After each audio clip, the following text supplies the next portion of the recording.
Hello and welcome to the Blockade Runner podcast number 271. My name is John. Joining me today is Ryan. What's up, Ryan? Hey, good afternoon. I heard in space no one can hear you wars. Is that fair? That's the vibe. That's the vibe. No one can hear you. Force Awaken. Oh, okay. From cryo sleep. So yeah, we are doing sort of a different episode today. Ryan wanted to talk about Alien Romulus and just the Alien series. We've both been watching a ton of Alien movies lately. I watched through the whole series with my son Owen. Ryan, I think you've watched most of the Alien movies in recent weeks, it seems like, right? Yeah, I did a full series rewatch in the past month, which I generally watch a few of the movies basically yearly, but this was my first time going through like all of them recently. But yeah, so we've both been pretty entrenched in the world of Alien and both saw Romulus this weekend, so we're going to share our thoughts on that movie and on the Alien franchise, and also talk about some connections that Ryan sees between Alien, Romulus, and Star Wars. So, Ryan, why don't we kick it off by just talking about Alien Romulus? Of course, we're going to spoil this movie, so if you have not seen the movie yet, maybe don't listen to this yet. Listen to some other podcasts and then come back and listen to this one later, because we are going to talk all about the events of Alien Romulus. But if you've seen it, we're digging in. Ryan, what do you think about Alien Romulus? I really enjoyed it. It was a great feeling to be back in the theater for an Alien movie, and one that I felt mostly delivers what I want out of the series. I thought it was pretty cool looking. I liked the really intentional color and visual style of it. I actually was surprised to really enjoy the premise and the cast and the characters more than I expected. And I thought there were some great effects, some memorable moments, some just like awesome movie theater moments in the movie. Great sound design. I overall really liked it, but there are some near deal breaking issues I have with it that we'll probably get into in a little bit. But what about you? Yeah, I liked it a lot. There are a couple of things that do kind of hold me back from, saying like I loved it or, something like that. But I liked it a lot. I would say like 80% of it I really, really liked. 10% of it I didn't like, and 10% of it, like, the jury is still out for 10% of it for me. So we'll talk about that. But no, like, I think you had said you really enjoyed the experience of seeing an Alien movie in the theater, or seeing this Alien movie in the theater. And that 100% I agree with. I think it was a really fun movie to see in the theater, really scary at times, I thought. Definitely, leaning into the horror element of the Alien franchise, which makes sense with Fede. Is that how you pronounce his name? Fede? Fede Alvarez. Fede Alvarez directing, considering his horror pedigree. So yeah, I thought it was really great for most of the movie. Have a couple issues. One thing I really liked about it, though, is I felt like it was this great balance between the tone and feeling and vibe of Alien and also Aliens, which I don't think any other movies in the franchise have done. It felt like a great mix of those two movies, which are, I think, the best movies in the series. And it's not that wouldn't be a controversial opinion anyway. So, yeah, it's kind of cool. Now, I will say I went with my son Owen, who is 15 and a big movie guy these days and loves Alien and Aliens and stuff like that. And he did not like it very much. And he argued that it doesn't have its own identity. And he felt like it was kind of just playing back the hits of the Alien franchise and that sort of thing. So I can kind of see that. But I also think in some ways it excelled so much that I don't really care. Like the synthetic character Andy was so great that I'm like, okay, well, it doesn't necessarily do that much new, but it's really well shot. It's really well edited. It's really suspenseful. Kaylee Spaney and David Johansen, I think, is the actor who played Andy. They were just unbelievable. So, you know, yeah, I mean, there's something to be said for just going to a movie and being like, this movie was really fun and scary and well executed and really good. And, you know, I'm not necessarily super worried about if it has a ton of brand new original ideas, but it does do the thing where it really wants to reference all the other movies. So when you don't have like a really strong identity of your own and you're like kind of making all these intentional connections to the other movies in the franchise, then it maybe does start to feel a little too close to, or maybe it's a little more fair to say, hey, it doesn't have its own identity. It's trying to be all the other movies and not doing its own thing. So, yeah.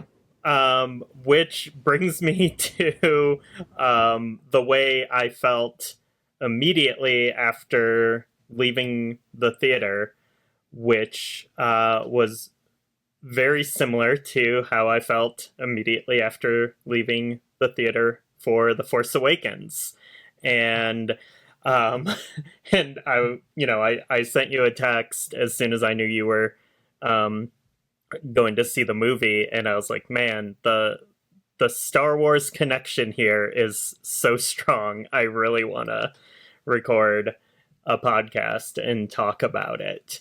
And I think it's worth going back further to kind of the origins of both franchises, because, you know, Star Wars came out in 1977, Alien came out in 1979, and, you know, they both were 20th Century Fox.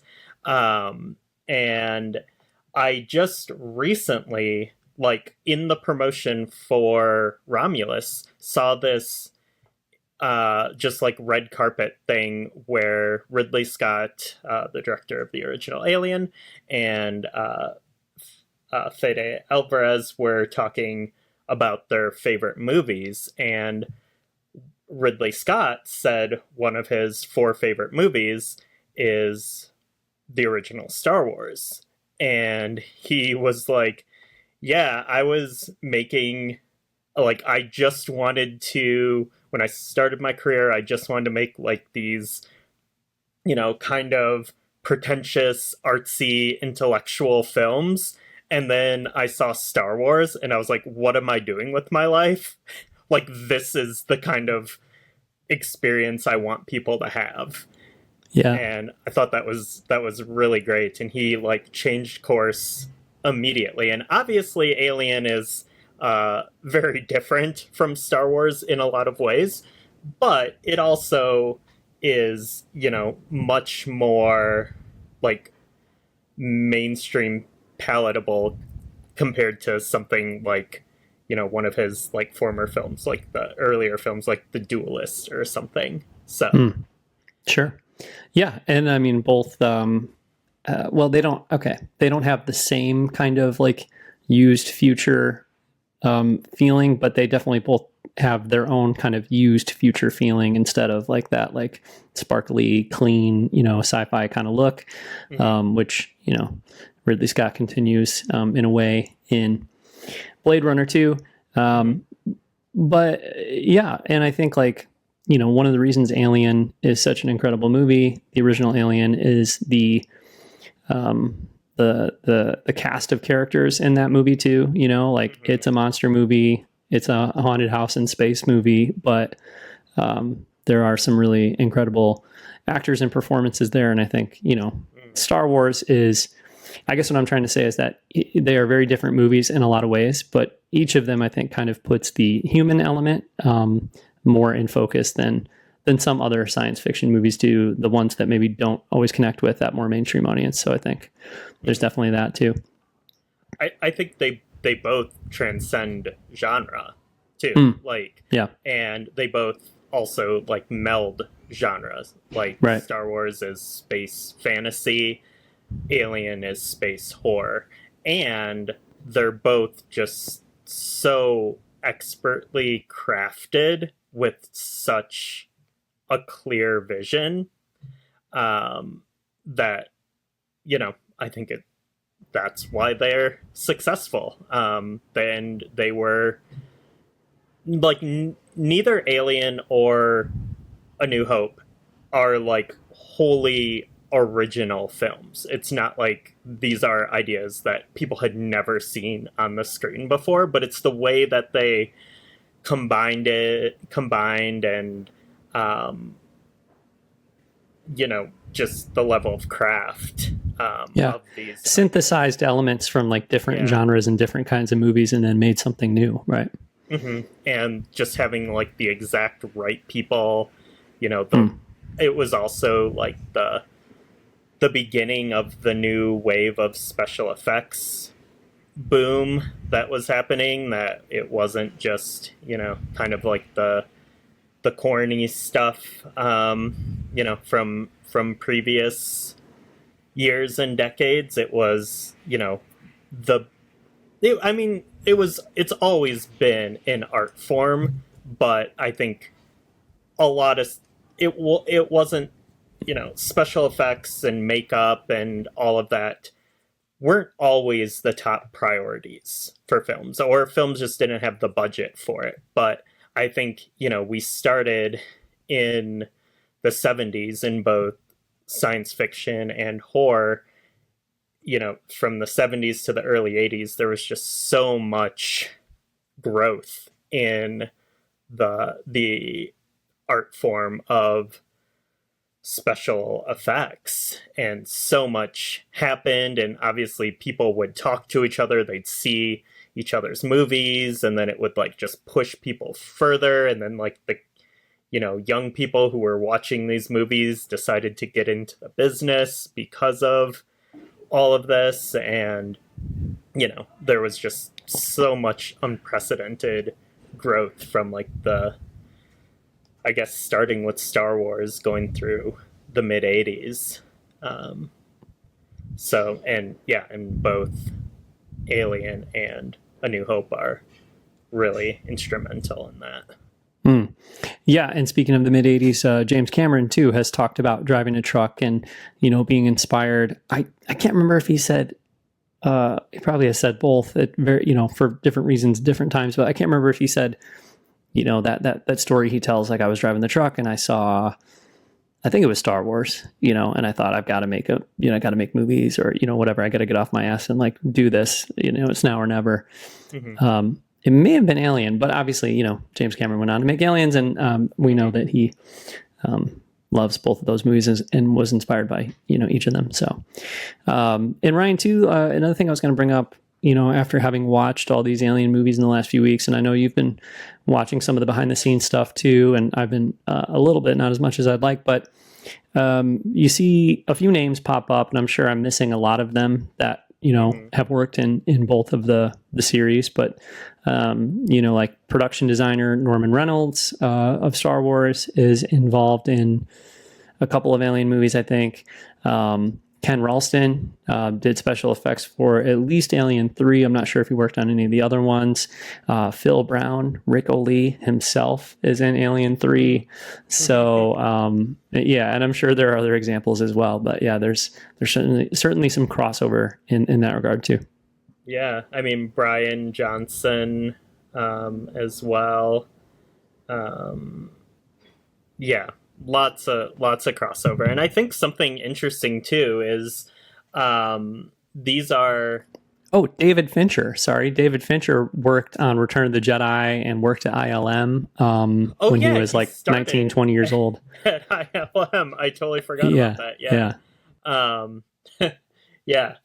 Yeah. And I think something that's interesting about both series is, they've both of these, obviously Star Wars and Aliens, are franchises now, and they've had, high and low points, both critically, commercially, to the hardcore fans, to the general public. But there's always been this real attempt to kind of hold on to this visual style from the 70s, like in more modern things, like both Star Wars and Aliens, more recent entries and everything, still have they really make an effort to have the boxy 70s computer terminal type things, and there's they've never really deviated, either of them, from those original kind of visual templates. Yeah, things are very analog and mechanical in both of those universes. Like in Romulus, the updates to Andy being like a little disc, that has to pop in the tray in his neck and everything is like very, obviously if the filmmakers didn't feel, I don't know if beholden is the right word, but beholden to the visual language and like the kind of the design choices that came before in Alien movies, the idea that two audiences in 2024, one would have to get a little disc and stick it in someone's neck, it'd be, we're talking UMD. Yeah, we're talking OTA updates here. I mean, over the air, right? This is going to be Bluetooth or Wi-Fi, or you know what I mean. We're not going to. But yeah, I love that, and the analog monitors popping on in the beginning of Romulus and stuff like that. It's all very, The feeling is right. That is a staple of the Alien universe, and obviously we see those things in Star Wars too, with the work that Blind Limited, I think, did on the most recent Star Wars movies, with recreating those kind of 1970s style graphics on the monitors and all that kind of thing. So, yeah. And I think both franchises have, kind of felt the push and pull between digital and practical effects over the years as well. And I think that all kind of brings us to The Force Awakens, because so it was immediately how I felt walking out of the theater, and then I was like, we got to record an episode on this, and then I was like, okay, I can't be the only one having this idea, and so I just did like a Google search for Alien Romulus Force Awakens, and I am not the only one who has come to this conclusion. It's popped up in some reviews, and but I think, it's maybe not the most original idea, but I still think it's one worth exploring, because honestly, I can't really think of, Force Awakens is such a fascinating movie because it's like, we're doing Star Wars again, and we're going to really try to give you what you want. and it was hugely successful. It pulled it off. But, there's also some stuff in there that, doesn't really work for me. And that's kind of the same thing as in Romulus, because it's just so interesting how similar the situations were, where it was, coming back to the theaters with a movie following the original creator going back and doing prequels. Like, we had George with the episodes 1 through 3, and then Ridley Scott had gone back and done Prometheus and Covenant as prequels to like kind of diminishing returns, and certainly diminishing critical consensus. I would say the Star Wars prequels, I think episode 3 was like a pretty strong ending to the Star Wars prequels. I think Alien Covenant is a pretty weak ending to the Alien prequels. But either way, they had lost and kind of, for lack of a better term, alienated a lot of the core audience, regardless of how fans feel. But I think it kind of started earlier for the Alien franchise, because Alien 3 and Resurrection were, very divisive films. And even, I like both of those movies well enough, but it's hard for me to argue that they're like great movies or anything. But they are movies I like. So it was like kind of up to The Force Awakens to win people back to Star Wars by giving them the comforting, the familiar, while like subtly subverting some things, and like, ushering in a new generation of characters. And, time will tell if Romulus, begets sequels, which, judging by box office performance, that feels likely, because it's doing really well. But yeah, I don't know. What are your thoughts on that? Just like, yeah, I mean, I think both movies.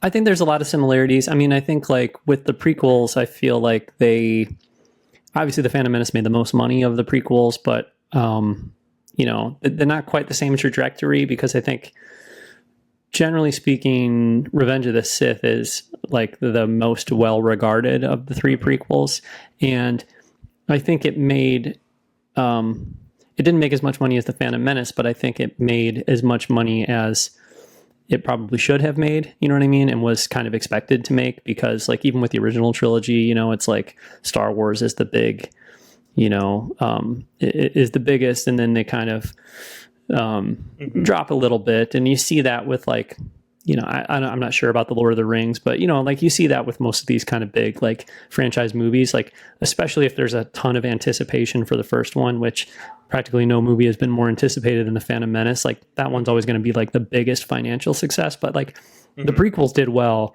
financially across the board. And then they kind of did become, I think they dipped at Attack of the Clones in terms of critical reception, and then kind of like came back up with Revenge of the Sith. And then, yeah, Alien is a different story. And I mean, it's sort of a different thing too, because it's not like, Star Wars was like these 2 sets of trilogies, right?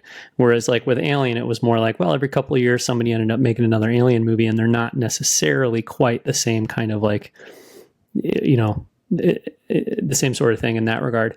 But yeah, Prometheus and Covenant are an interesting case study, because yeah, I think like 3 and 4 were not super well received. And then Prometheus did well financially, did well critically.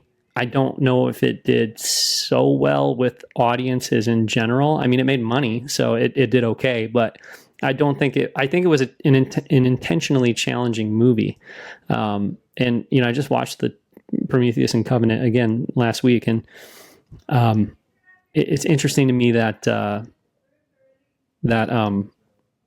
Covenant is the one that sort of attempts to be more crowd pleasing, and wasn't. You know what I mean?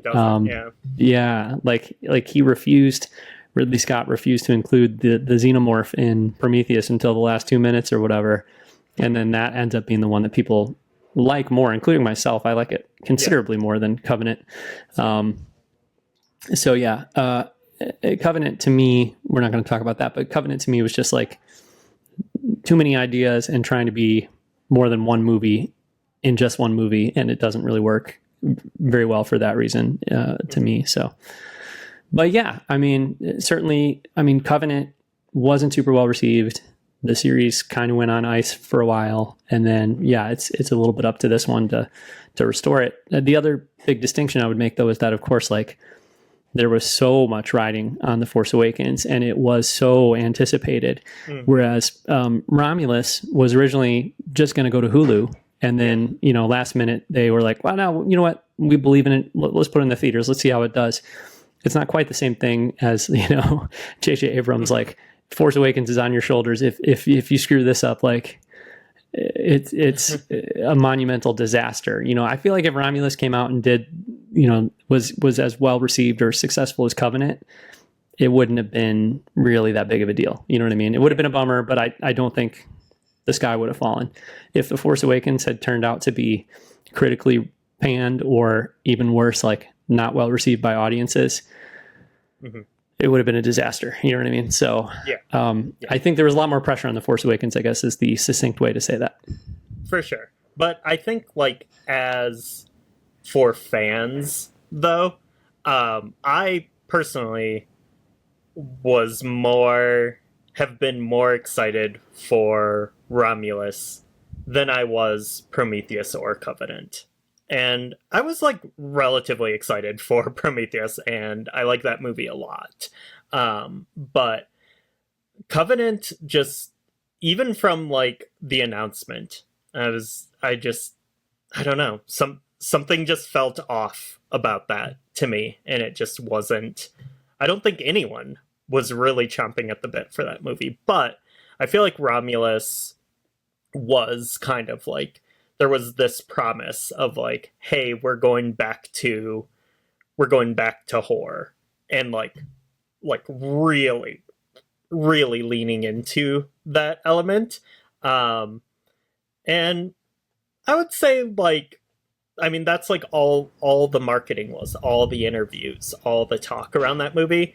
And I would say they kind of went more into the horror, but I don't think it was quite as, you know, intense and terrifying as I was expecting from what was said about it. I think it is the most horror of any Alien movie since Alien, but I don't think it's as much of a horror movie as the original Alien is. Yeah. Because I think it is so interested in responding to all of the Alien movies. So there's much more of an action element to it as well than there is in the original Alien. And I think that's because especially Aliens, but honestly, all of the Alien movies after the original are more action oriented than that first one is. So yeah, this one is the most horror of all of the sequels, but I would agree. I think it's just as scary in a way as the original Alien. I think it has as many tense moments or frightening moments, but I think, like, just in terms of, like, being a pure horror movie, the way Alien is, I wouldn't say that it is as much as that one. Yeah,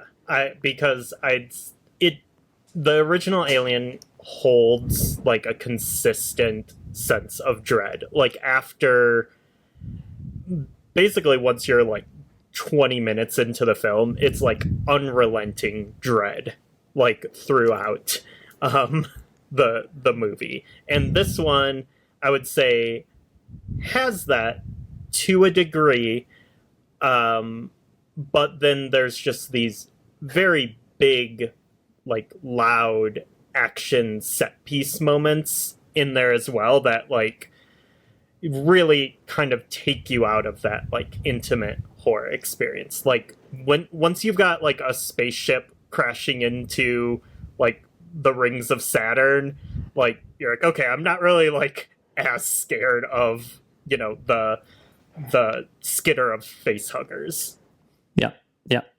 Yeah, no, for sure. I mean, the movie changes quite a bit in the last third or so.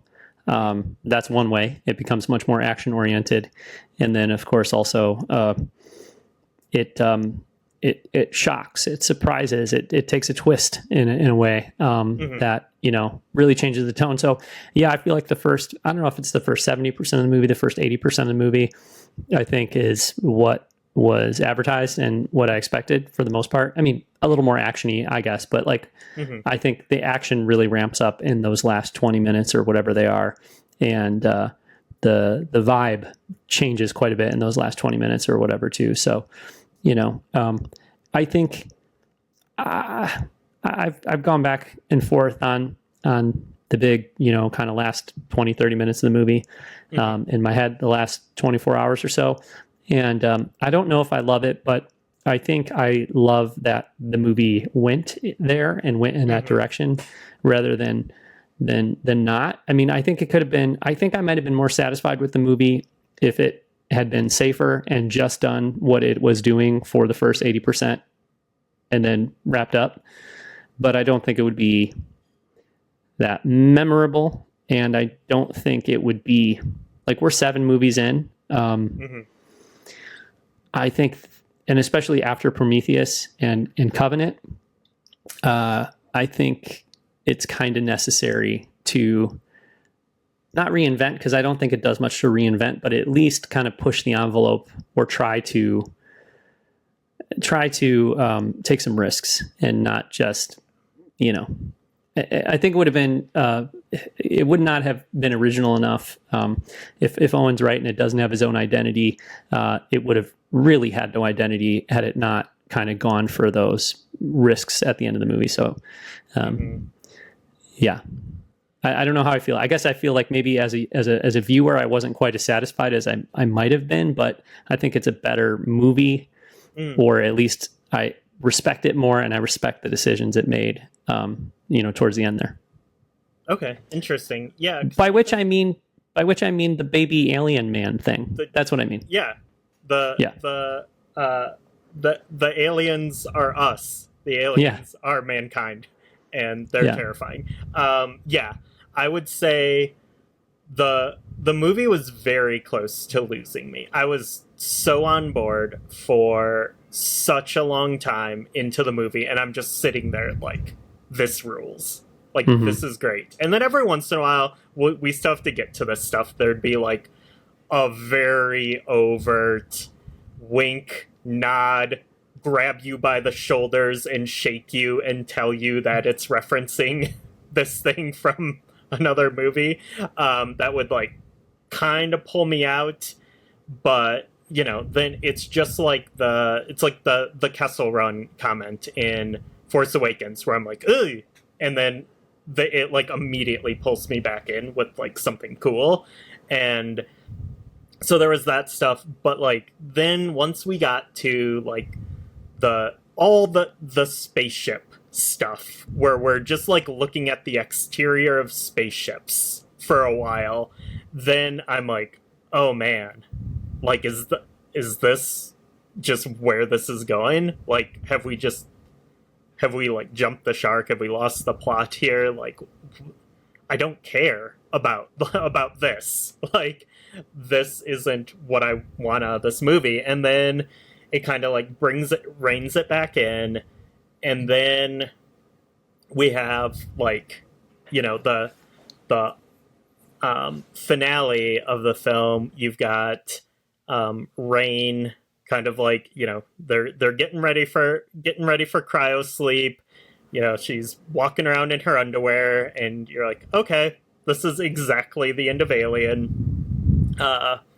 Cool. Now an alien is going to pop out for that one last battle where, the whole thing of the female character is in her underwear. She's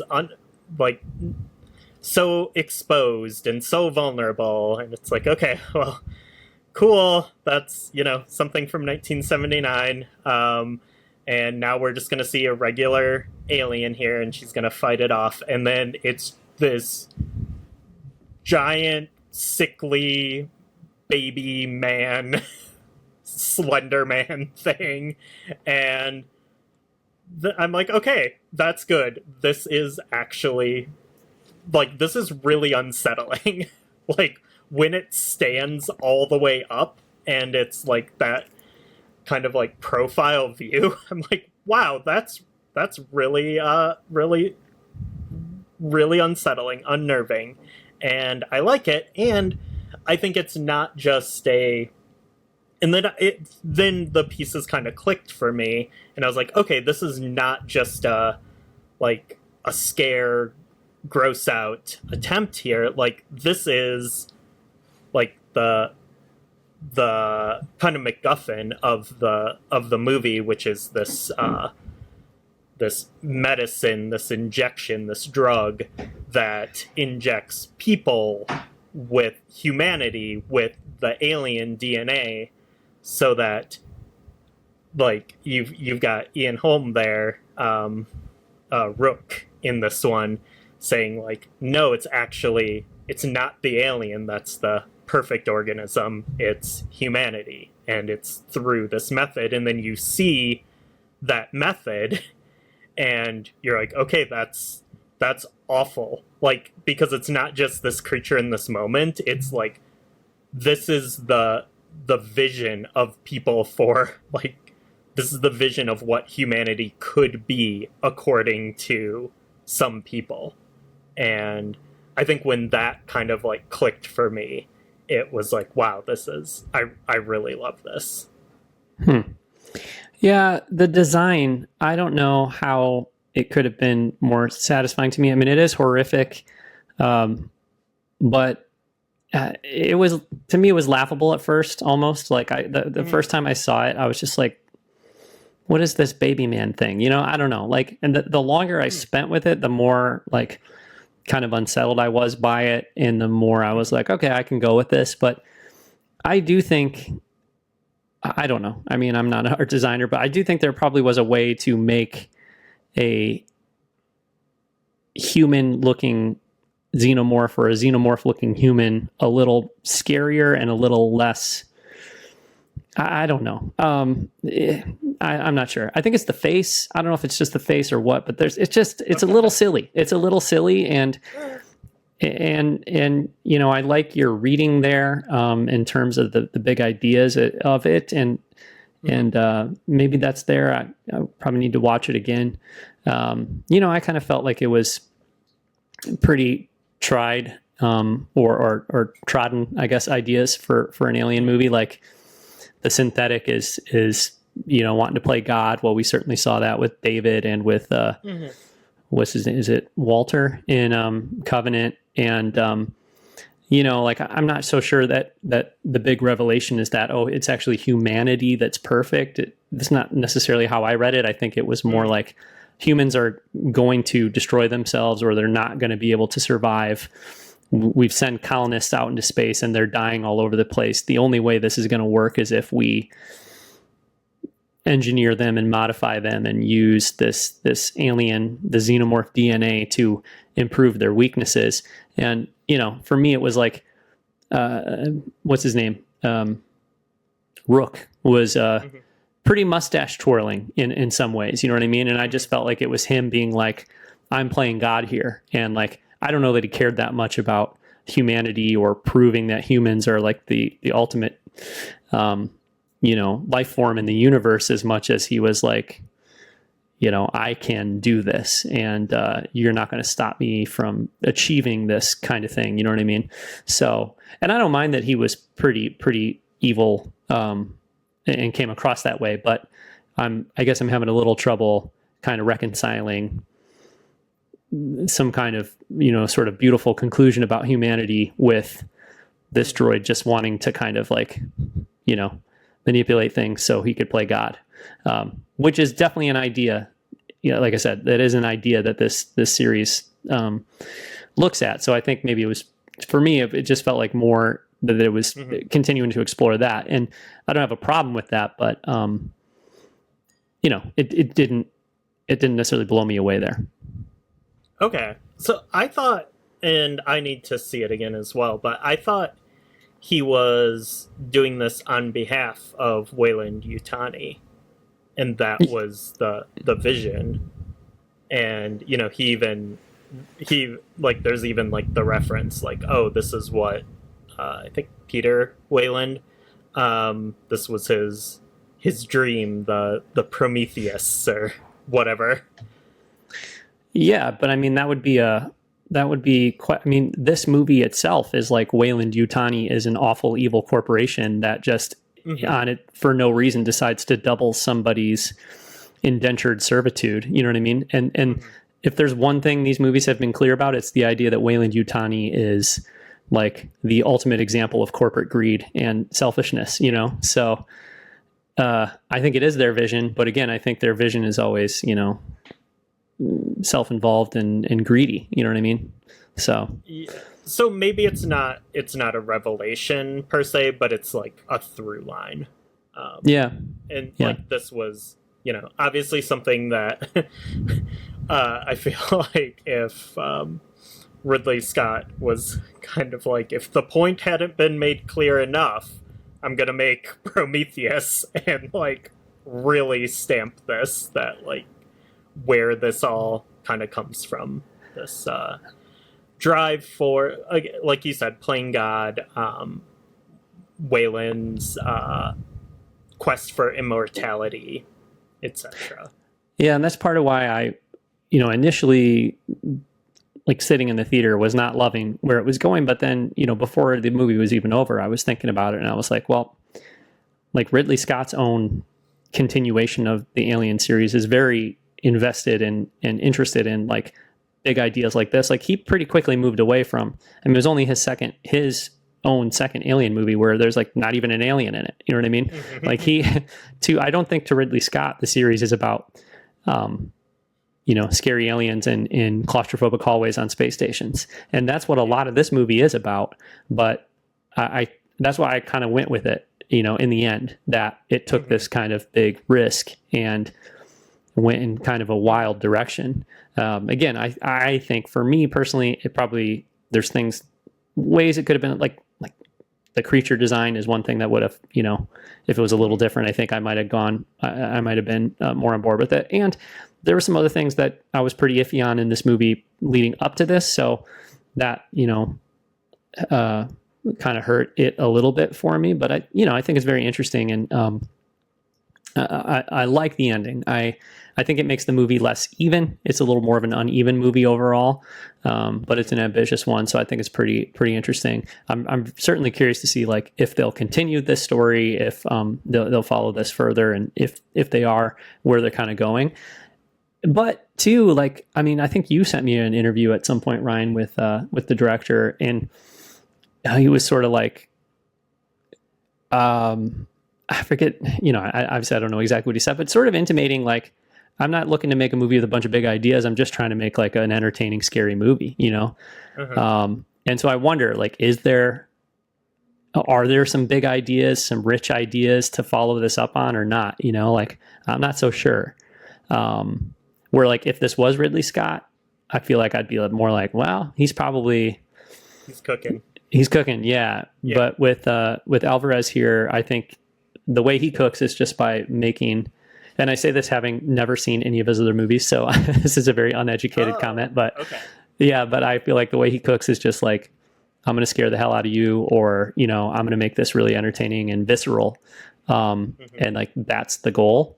Whereas I think for Ridley Scott, maybe going back to his art house beginnings that you were talking about earlier, I don't think that's the only goal. You know what I mean? I think there's a more ambition there, especially with this series of movies. So yeah, it would be interesting to see like, where will it go if they do something else with it? Yeah. Okay. I didn't know you hadn't seen any of his other movies. No. I'm a fan of his Evil Dead remake. I'm almost a super fan of Don't Breathe. I think Don't Breathe is brilliant, and manages to create like a level of tension and hold a level of tension throughout.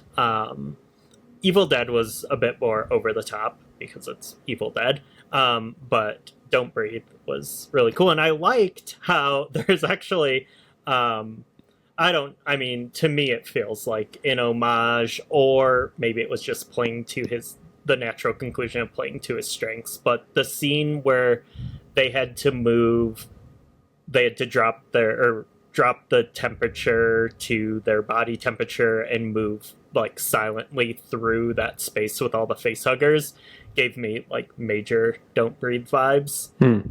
So that was fun. But I do want to talk about some of the more overt homages in this movie that hard to even say if they are even homages or just, hey, it's that thing from that thing, you know? Yeah. Like, just like full Family Guy. And, and so, okay, here's some of them that I found, thinking back to it. We have, they're from the small to, like, which are, like, very, like, intentional shots of Reeboks that look just like Ripley's. And you're like, okay, cool, whatever. To the, like, just the amount of actual lines from previous movies. I think that's probably the thing that gets me the worst, that, like, it gives me, like, shivers. It gives me, like, a visceral reaction when that happens, and happens a lot in Star Wars, and I've complained about it 700 times on this podcast. And and I'm not letting Romulus off the hook for this either, because I think it's really bad to do this, because and I hate it too when it's played for laughs, and that like makes it even worse. And like the get away from her, you bitch part. Yeah. Horrible. That's the worst moment of the movie. That is the worst moment of the movie. Yes. Yeah. And that sucked because that character is so good. Yeah. And like why undermine like a character that well written with something like that? And I feel like I understood what they were, or I understand what they're trying to do. You know what I mean? Like, he has a sort of like odd sort of way of speaking or rate of speaking. Like, he does like pause and you know, so that kind of makes sense in that regard. But like, you know, obviously the other part of it is like, you want the audience to be waiting. Is he going to say it? Is he going to say the exact same thing? And then he does, and it's like, yeah, no. I mean, I feel like if he had just delivered the line with less intentional calling attention to it, it would have been more tolerable. But I'm sitting there in the theater and he's like, get away from her. And I'm like, oh, I know what they're going to do. And then they have you sit there. It's like you're at the top of a roller coaster and then you stop and you're like waiting. When's the drop? But you're hoping, please don't do the drop. Like, let's not drop. Let's just stay here. Let's not drop. You know what I mean? And then the drop happens. That's how I felt about that line. So yeah, I didn't love it. Yeah. And it, like, I was in a packed theater on Friday night and it got no reaction. Like, it was supposed to be like this comic, like, moment. And it was like, I was in there with people wearing Alien shirts, like the super fans. And it was like dead silence. It was like what I was talking about a few months ago when I saw the re-release of Phantom Menace in the theaters. And it was just like dead silent for like so many of the jokes. They just like completely bombed it. It felt like that. It was so uncomfortable. It was like just watching someone like bomb at stand up or something. Well, let me toss this out there. I agree. Let me toss this out there. A great line in the film that, I mean, it didn't get a big crowd reaction or anything, but a great line with Andy was when Rain was like, how could you do that? I can't believe you did that. How could you do that? After he'd like, you know, refused to open the door for whoever it was and he's like, what? Leave someone behind? And that was like such a great line because, you know, there's the revelation earlier on to the audience and to him that her plan all along was to go to that planet and leave, and he couldn't come with, you know? So like, that was such a great, like, I wouldn't call it subtle. It was pretty direct, but it was such a great line. So, you know, just to balance the scales here, we'll point out one that sucked, and then this one was really good. That was a really great line. So, yeah, and I will, like I said it at the top of the episode, I love this cast. You know, like these characters were great.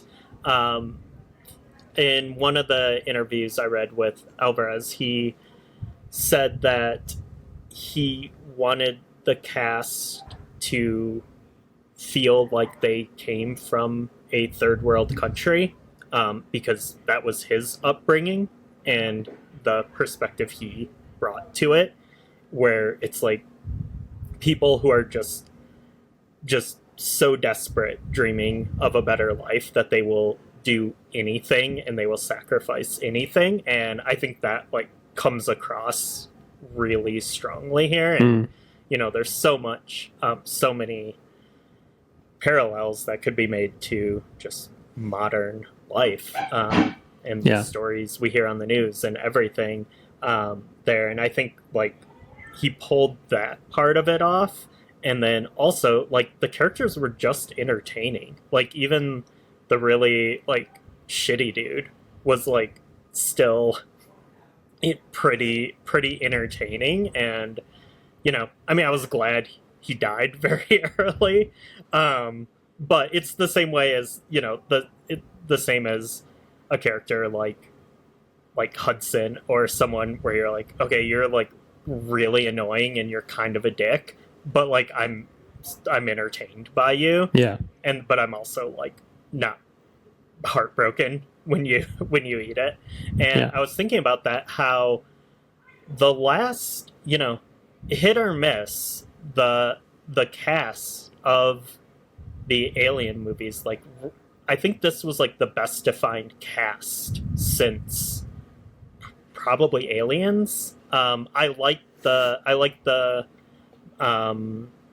main lady from Prometheus a lot, but I could not tell you the names of anyone in Covenant.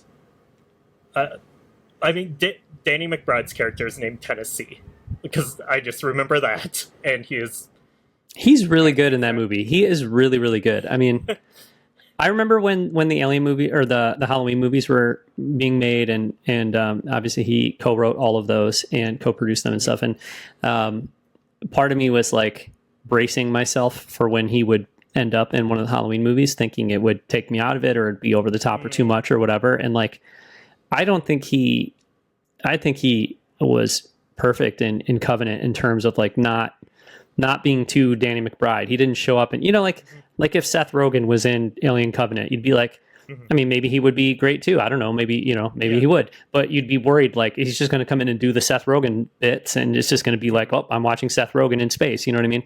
And I think, man, I thought the scenes where he needed to be dramatically affected, he played really well. He had the kind of charisma and likability that he usually does, but I don't know. I guess I'm saying I think he's a very good actor, because, you know, to me, he's Danny McBride, and he usually plays Danny McBride in movies to great effect because he's hilarious. But I thought in Covenant, he understood the assignment, did not over Danny McBride it, and was just really, really great. So it's kind of neither here nor there, but yeah, he was awesome in Covenant. I think his performance is great. I don't think his character is that interesting. And I would say that for like the whole cast of Covenant, outside of obviously Fassbender. But then, I mean, the same thing with oh my god, I'm already forgetting the name. I've said Resurrection. You know, Winona Ryder's cool. I like Winona Ryder in anything. I don't remember, like, I've watched that movie a bunch of times. I don't remember her story. Yeah. Like, well, you know what I would say? I think that I was actually just talking to Owen about this the other night, because we watched Covenant. Covenant and Prometheus both have some big ideas, but Prometheus explores them it starts at a much more personal place, which is that Shaw and her boyfriend or whatever, like, they are really driven to make this discovery and go out and find the origins of humanity and all that stuff. And it's like, you know that it's very important to them and that they have this mission that they're on and all that kind of stuff. Whereas in that Covenant, I feel like, okay, well, you know, there's big ideas and weighty ideas and all that kind of stuff, but like, it doesn't start from a place of these are some people that I'm identifying with that I care about. They care about this, so I'm going to go on this journey with them, the way Prometheus does. But that Romulus definitely does that. Like Romulus 100%, makes you care about these people and what they care about, and then you go on the journey with them, which I think most of the earlier Alien movies do that in some way to an extent, just because like they're usually pretty focused on Ripley and her interests and things like that. But yeah, that was one place where Covenant kind of fell down for me, and I think Romulus did a much better job of that. Mm-hmm. Yeah, and I think like when you are making a horror movie and there's going to be a body count, like audiences go into horror movies knowing that not all the characters are going to survive in a way that like you don't when you're watching like a comedy or even like most dramas. Like you kind of know that characters are not going to survive, and so there's like kind of two approaches to this. There's kind of like the slasher approach that I think is like 90% of horror movies, where it's like you just put in these like archetypes, and you all the audience needs to do is be able to tell them apart, like, and then you're fine. Can the audience keep track of them? And then I think like the best horror movies give you these characters that you care about, and it's either because of just like the performance or the situation, when you think of like Jamie Lee Curtis in Halloween, or if the characters make you laugh, like American Werewolf in London or Shaun of the Dead, like that endears you to them. And then I think Romulus does a really good job of like you understand their goals and their like wish. They're not just like dumb kids like doing something to to prove that they're not scared, or like breaking into someone's house to be shitty. Like these are people who like, these kids want a better life, and so that's what's driving them. And like regardless of how they act, it's you can identify that with, and you want them to achieve that. And I think the movie does a really good job with that, which now going back to Force Awakens, kind of again, like Force Awakens really tries to bring in this younger cast, the next generation of Star Wars heroes, and I think Rey's journey in Force Awakens, like this, and Finn's journey are like to have a better life, and Rey is the reluctant to it initially, the hero's journey stage, whatever, but Finn for sure is like, I have to get out of this by any means necessary, and so like you're kind of cheering for them in that way. Yeah, that was another thing I thought was pretty similar. Yeah, absolutely. I need to wrap up here pretty soon, Ryan, but I think we should talk about one other thing from Romulus, which kind of, definitely some similarities to Force Awakens and Rogue One, which is, how do you incorporate legacy characters or cast members?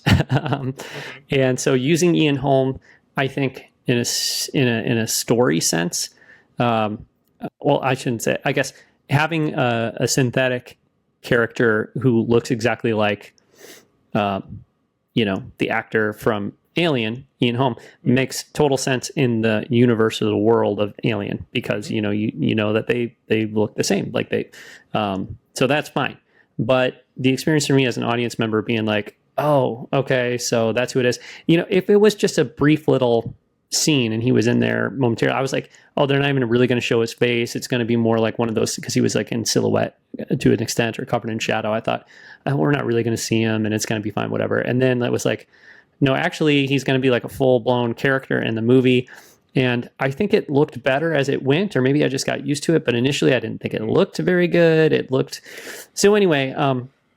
I would say Force Awakens sort of had more restraint in that regard because Harrison Ford and Carrie Fisher are featured obviously a fair amount in the Force Awakens, especially Harrison Ford, but they were alive in making the movie, and I think it just works really well. And then obviously, I think the Force Awakens showed a lot of restraint in not including Luke because the filmmakers rightfully concluded it's going to take away too much from the rest of the cast. And I don't think Ian Holm does that. I don't think like having Rook in the movie, like, oh, now we don't care about the younger characters or anything, but it does just kind of take me out of the movie a little more than I would like. So I think it's logical for that character to look that way, but I just don't think it works all that well. Yep. That's, kind of the same. Again, this is going to be more of a Rogue One complaint, and then other Star Wars things after Rogue One that have done this. But yeah, I think it makes sense the way it was written. Like you said, it fits the universe. I read in an interview with Alvarez, and he said, like, before they even got, as soon as he had the spark of the idea, he went to the family and asked them if it would be okay. And he's like, I'll write something different if they say no. And he said Ian Holm's widow was actually really excited for the idea because she said that in the last few years of Ian's life, he was really down because he stopped getting calls for like big projects, and he wanted to be back on the big screen entertaining people. And like it's this really like good story for it of why she was on board, and that everything was handled right. Like they did everything right, and it makes sense in the story. But at the end of the day, I still just go back to just use living actors for performances and just use real people. Like, you can write these scenes in a different way that don't, like, it makes sense that Tarkin is in Rogue One. Like, logically, like, why wouldn't he be there? But also, it's like, you could still write that scene in a different way and communicate the same things to the audience without using a CG visage of someone who's passed away. Well, and Tarkin probably has 2 minutes of screen time max, you know what I mean? And it's like, well, what if it was Tarkin in Rogue One, but like 10 times as much time on screen? Like, I don't know that makes it better. But, two more things I'll say about it quickly here. One, Lance Henriksen would have made just as much sense. This is supposed to be like 10 years later or something. Like, he's the droid in Alien. Why couldn't he have been the droid, on this ship? I think he comes back in Alien 3. Yeah. And so that would have totally made sense, and he's still around, and they could have aged him down or whatever, but it's a little, I don't know, maybe that would have been just as distracting, honestly, because for me it's less about like, oh, well, that actor's not alive anymore. I mean, that is an ethical question to consider, but it's also just like, it's distracting, you know what I mean? And maybe it would have been with Lance Henriksen too. But then also, and this is maybe just me being an apologist or whatever, but like, Star Wars is kind of goofy, you know what I mean? So like when Luke Skywalker's back in The Mandalorian, I know you don't like that or whatever, but like the tone of it is so different, and it's like, I don't know. This movie is intense. I'm watching this, like my heart's racing, you know what I mean? And I'm like, what horrific thing is going to happen next? And then it's like, oh, well, look at this cartoon character, you know what I mean? And I don't want to denigrate the work of the people that, did the computer graphics and stuff. It looks good. Really well done. Yeah. But at first it wasn't working for me. I think the longer I sat with it, it did work better and it was okay. But like, it just does kind of pull me out of it. And I think for a big epic fantasy space opera thing, maybe it's less of a concern for me than this, I think, much more serious and intense movie. So, that's just I don't know. It's the same to me. I think it's just an overall ethical thing I have with deep fakes, AI, reconstruction, CG, whatever you're doing with it, like it's still just like I use use real people like in these roles. Like yeah. Well, I mean, I'd rather see the like aged down Hayden Christensen in Obi-Wan Kenobi that like looks kind of weird, but also like it works, like whatever. Like also our guy looks great. I don't even know if they needed to age him down. I'm not. Yeah, I guess they did, but like they may not have. I don't know. He probably would have looked fine anyways. But then too, like people had an issue with that. I'd rather just have that than all this. And also, look how great Andy was. David Johansen, I think is his name. Sorry if I'm getting that wrong, but as Andy.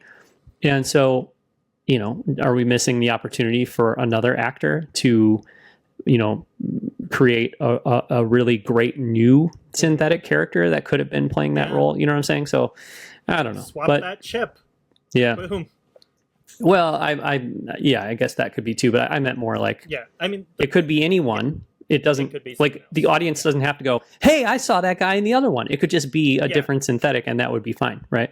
Exactly. Yeah. Exactly. So I think like there's never a situation where you have to do these things, where you have to like use a line from a previous movie, and there's like, we can't finish this movie like unless this happens. Like there's never that situation.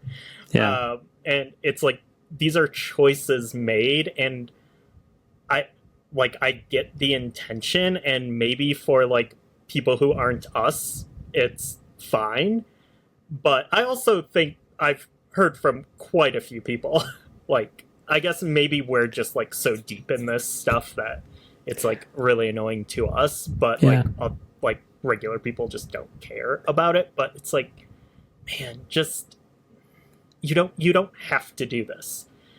And so I'm hoping whatever happens with wherever things go from Romulus, which I hope they continue Rey's story, because I think like she's a super interesting character, and Andy's super interesting, and I would like to see their story continue, and just the ideas from this film around like the DNA stuff and all that. But I do hope that, like, this is kind of like my original point in the comparison, is they probably felt like they had to do all this referential stuff in the same way that perhaps J.J. Abrams and the many people who worked on the script for Force Awakens felt like they had to have these, like, very overt references to tell people, like, it's okay, we're back doing the thing that you like now. We're not doing the thing that you didn't like anymore. Like, we're celebrating this thing that you liked. Yeah, and I think there probably is a little too much of that in The Force Awakens. But to me, that stuff doesn't really bother me too much in Force Awakens. And again, I think for me, it comes back to part of what Force Awakens was doing too is bringing back, maybe bringing back's not the right word, but re-emphasizing a sense of whimsy and fun and humor. Like humor that works really well in a Star Wars movie. And so, because there's humor in other Star Wars movies that I love that came before The Force Awakens, but it doesn't always work. Sometimes it's real awkward and weird and it doesn't hit, you know? But in A New Hope and Star Wars, like the humor is fantastic, and the charisma and the camaraderie between characters is like such a core element to that movie. And I think Force Awakens brought a lot of that stuff back to Star Wars in a way that was very satisfying to me. And so it's just a much more lighthearted and fun kind of movie. So for me, I can make space for those kinds of little references and stuff. And to me, they're not all created equally. Sometimes they integrate well, fluidly enough, and they work okay. And other times they don't. Like, I can't think of any of the references or the kind of like callbacks to certain lines or moments in the Halloween, David Gordon Green's Halloween movies. There were some, it wasn't like crazy, but there were some, and I think most of them worked. But there's a moment in Halloween Kills where I think it's Halloween Kills, maybe it's Halloween Ends, where Sheriff Brackett like looks at the camera and says, everyone's entitled to one good scare, you know? And that's like, it sucks. It's very bad. It doesn't work. Yeah. But I think there's tons of other little things that are references and winks and nods in those Halloween movies that do work. You know what I mean? So I'm not I'm not against it completely, but I think it's a fine line. You got to know how to walk it. And I think Force Awakens doesn't always walk that line 100% correctly, but I think it does a better job of it than Romulus does. I think Romulus, a lot of times it just is not great when those little moments aren't great. Yeah, I mean, I haven't like tallied them up on a T chart. Yet, but I feel like it was. I feel like it's pretty similar in the amount. Yeah. But going back to like my original point, I think it's fine. Like, you've got butts in seats and people excited for an Alien movie again. The franchise is healthy again. It's honestly like, it's hard being an Alien fan in the way it sometimes is with Star Wars, where you're like, I don't know if they're gonna ever make any more of this. Like, there's a very good chance, like, between Resurrection and Prometheus, it's like this thing's dead. Like, and that sucks, because I like going and seeing those movies in the theater, and I like rewatching them and everything. But yeah, I really hope that now this part of it is done. The series is back. It's returned to its roots. It's recognized, you know, what's great about the series. Not perfect, but it also, you know, reminded people what they loved about the series. Cool, we're in a good place. I think for the next movie, like, you can't do that again. Like, if it happens again, it's dead. Like, people are just going to be, you're going to lose not just people like us, but like everyone, if you just keep going back to the same well, because then it just becomes like a, you know, what killed off like Friday the 13th, where it's just like, okay, this is just the same thing over and over again. Like, and that's why the next movie, you need to have like, maybe Fede Alvarez has the ideas for this, but if not, you need to have like your Rian Johnson step in, someone who like cares deeply about the source material, but also like really wants to take it in challenging directions and like, you know, deconstruct it to a degree. Like, that's what the next movie has to be, I think, for this series to thrive. And it'll piss people off and everything, but it will, you know, it will keep people interested too, and it won't cause people to write it off. Because if The Last Jedi was just another Force Awakens, I think that would have been a really worse situation than what we actually had with The Last Jedi. So maybe so. All right, Ryan, I think I got to wrap it up here. Okay. Yep.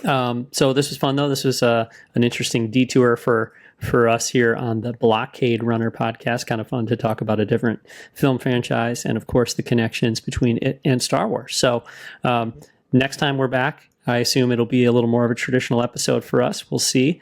But we'll be back sometime in the next few weeks with another episode of the Blockade Runner podcast. Until then, you can follow us, everything we do at www.blockaderunnerpodcast.com. You can email the show, blockaderunnerpodcast@gmail.com. Join our Discord. There's a link to that in the show notes. Ian actually brought up in the Discord how much he loved Romulus and was interested to hear what we thought. So I don't think he expected a whole podcast episode. He might not have wanted a whole podcast episode, but that's what we're doing. So anyway. This one's for you, Ian. Yeah. Whether you wanted it or not. Yeah. So we got that going on. You can email us, blockaderunnerpodcast@gmail.com, and you can follow the show on Blue Sky and Instagram. If anyone's on Instagram, we're on there too. I mean, I don't post on it a lot, but we're there. Ryan, listeners to the show can follow you at DVD menus on Blue Sky. All right, cool. So thanks again for listening, and we'll be back soon with another episode of the Blockade Runner podcast. And I prefer the term artificial person.